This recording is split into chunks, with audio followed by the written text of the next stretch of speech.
నమస్తే, మీ senior journalist దేరంగల Krishnaiah. ఈరోజు ప్రధాన అంశం పులివెందుల నియోజకవర్గం. పులివెందుల నియోజకవర్గం నుంచి ఎన్నో పార్టీ పదవులను పొందారు. ఆయనే తులసిరెడ్డి. జెడ్పీ చైర్మన్ నుంచి అటు తర్వాత 20 సూత్రాల కమిటీ, అటు తర్వాత రాజ్యసభ, అటు తర్వాత ఎన్నెన్నో కీలక పదవులను పొందారు తులసిరెడ్డి. ఆయన పులివెందుల నియోజకవర్గంకి చెందిన ఆయన విలేకరుల సమావేశం ఏర్పాటు చేస్తే చిట్టాలతో ముందుకు వెళ్తాడు.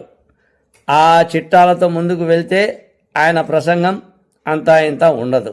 డిబేట్లలో కూడా ప్రముఖ దినపత్రికలు కావచ్చు, ప్రముఖ సోషల్ మీడియాలో కావచ్చు, ప్రముఖ ఛానళ్లలో కావచ్చు, తులసిరెడ్డి డిబేట్లలో పాల్గొనే అంశంగా ముందుకు ఉంటుంది.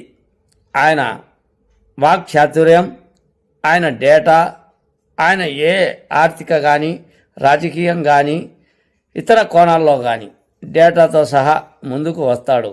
అందుకే మీడియా అంటే, మీడియా తులసిరెడ్డి మాటలు వింటే అదొక ధోరణిలో కొనసాగుతూ ఉంది. That is Tulasi Reddy. పులివెందుల నియోజకవర్గం నుంచి మహానేత, సీనియర్ కాంగ్రెస్ నేత, పులివెందులలో ఉండడం, ఫ్యాక్షనేట్లకు దూరంగా ఉండడం, ఎటువంటి రాజకీయ కోణంలో ఆయనపై అసంతృప్తి లేకపోవడం, ఆయన పంద ఆయనది, ఫ్యాక్షన్ వద్దు, గొడవలు వద్దు. రాజారెడ్డి హయాం నుంచి, రాజశేఖర రెడ్డి హయాం నుంచి, ఇప్పటికీ జగన్మోహన్ రెడ్డి హయాం నుంచి ఆయన కొనసాగుతున్న రాజకీయ పంద ఆ విధంగా ఉంది. ఆయన ఈరోజు మీడియా సమావేశాన్ని ఏర్పాటు చేసి అసలు కాక్రోచ్ జనతా పార్టీ ఇది సంచలనమైన, అసలు భారతీయ జనతా పార్టీ మీదనే యుద్ధం చేస్తుంది.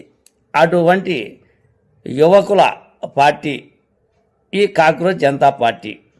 ఆ పార్టీ మీద పులివెందులకు చెందిన సీనియర్ నేత తులసిరెడ్డి మాట్లాడడం, ఇది అందరూ కూడా ఆలోచించాల్సిన అంశం అనేదే నా ఈ చిన్న వీడియో. ఆయన ఏం మాట్లాడాడు, ఎక్కడ మాట్లాడాడు, ఏ అంశం మీద మాట్లాడాడు చూడండి. ఇలా నిన్నటి రోజు రాజస్థాన్లోని జైపూర్లో బీజేపీ శ్రేణులు కాక్రోచ్ జనతా పార్టీ కార్యకర్తల మీద, సభ్యుల మీద భౌతిక దాడులు చేయడం ఇది చాలా దుర్మార్గం. కాంగ్రెస్ పార్టీ ఈ చర్యను ఖండిస్తూ ఉంది. ఏం జరిగింది? స్కూల్ టీ కరో అనే ఒక కార్యక్రమంలో భాగంగా కాక్రోచ్ జనతా పార్టీ సహ వ్యవస్థాపక అధ్యక్షుడైనటువంటి అశుతోష్ రంకా నేతృత్వంలో కొంతమంది కాక్రోచ్ జనతా పార్టీ సభ్యులు, కార్యకర్తలు రాజస్థాన్లోని జైపూర్లో రాంపురా కన్వార్పురా అనే గ్రామంలో ఒక ప్రభుత్వ పాఠశాలలో అక్కడ వసతులు ఎట్టున్నాయి అని పరిశీలించే దానికోసం తనిఖీకి పోయారు. అక్కడ ఏం జరిగింది? స్థానిక బీజేపీ నాయకులు అక్కడ స్థానిక ప్రజలతో కలిసి వాళ్ళ మీద భౌతిక దాడులు చేసి స్కూల్ను తనిఖీ చేయకుండా చేశారు. వాళ్ళ చొక్కాలు చింపారు, వాహనాలు ధ్వంసం చేశారు, మొబైల్ ఫోన్స్ ధ్వంసం చేశారు, మహిళా కార్యకర్తల మీద బురద జల్లారు, అసభ్య పద్యాలంతో దూషించారు. ఒకతనికి చేయి కూడా ఇరిగిపోయింది. కానీ ఏమిటి అమానుషం, ఏమిటి దుర్మార్గం?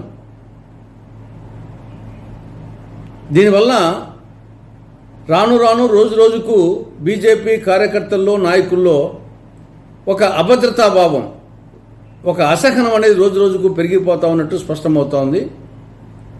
ఈ చర్యను కాంగ్రెస్ పార్టీ పూర్తిగా ఖండిస్తూ ఉంది. ఇది అప్రజాస్వామికం, అమానుషం, దుర్మార్గం, దౌర్జన్యం. ఇక రెండో విషయం, ఆంధ్రప్రదేశ్లో ఫీజు రీయింబర్స్మెంట్ బకాయిలు ఇవి రోజు రోజుకు కొండలా పెరిగిపోతున్నాయి. పేద విద్యార్థులు కూడా ఉన్నత చదువులు చదవాలన్న ఉన్నత ఆశయంతో 2008-9 విద్యా సంవత్సరంలో ఉమ్మడి ఆంధ్రప్రదేశ్లో ఆనాటి కాంగ్రెస్ ప్రభుత్వం ఫీజు రీయింబర్స్మెంటు స్కాలర్షిప్ పథకాలను ప్రారంభించింది.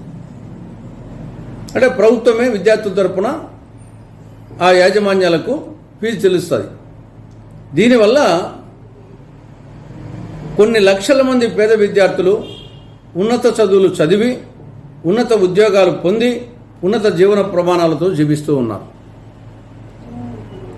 వైకాపా ప్రభుత్వం ఈ పథకాల పేర్లు మార్చింది.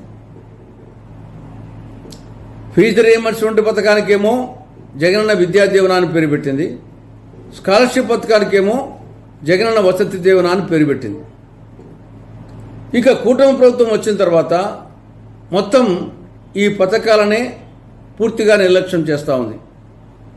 రీయింబర్స్మెంట్ చేయడం లేదు. ఇప్పటికి 9 క్వార్టర్ల బకాయిలు ఉన్నాయి ఫీజు రీయింబర్స్మెంట్ కింద. ఒక్కొక్క క్వార్టర్కు 700 కోట్లు, 9 క్వార్టర్లకు 6,300 కోట్ల రూపాయలు ఈ యొక్క ఫీజు రీయింబర్స్మెంట్ పథకం కింద పెండింగ్ బకాయిలు ఉన్నాయి. ఇక స్కాలర్షిప్ పథకం కింద 2 సంవత్సరాలకు సంవత్సరానికి 1,100 కోట్ల రూపాయల చొప్పున 2 సంవత్సరాలకు 2,200 కోట్ల రూపాయలు స్కాలర్షిప్ పథకం కింద బకాయిలు ఉన్నాయి. రెండింటి కింద కలిసి 8,500 కోట్ల రూపాయలు పెండింగ్ బకాయిలు ఉన్నాయి. ఎంత? 8,500 కోట్ల రూపాయలు.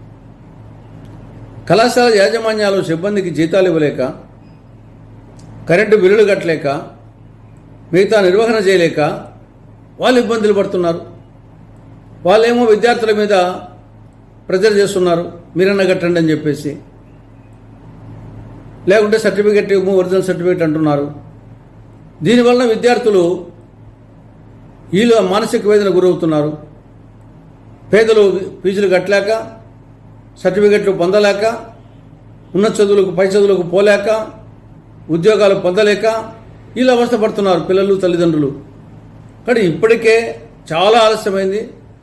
ఇంకా ఏమాత్రం ఆలస్యం చేయకుండా ఉన్నత విద్య ఉసురు తీయకుండా ఉండాలి అంటే వెంటనే చంద్రబాబు గారి నేతృత్వంలోని కూటమి ప్రభుత్వం ఈ ఫీజు రీయింబర్స్మెంట్ కింద, స్కాలర్షిప్ పథకాల కింద ఉన్న పెండింగ్ బకాయిల అమౌంట్ను 8,500 కోట్ల రూపాయలను వెంటనే చెల్లించాలని కాంగ్రెస్ పార్టీ డిమాండ్ చేస్తూ ఉంది.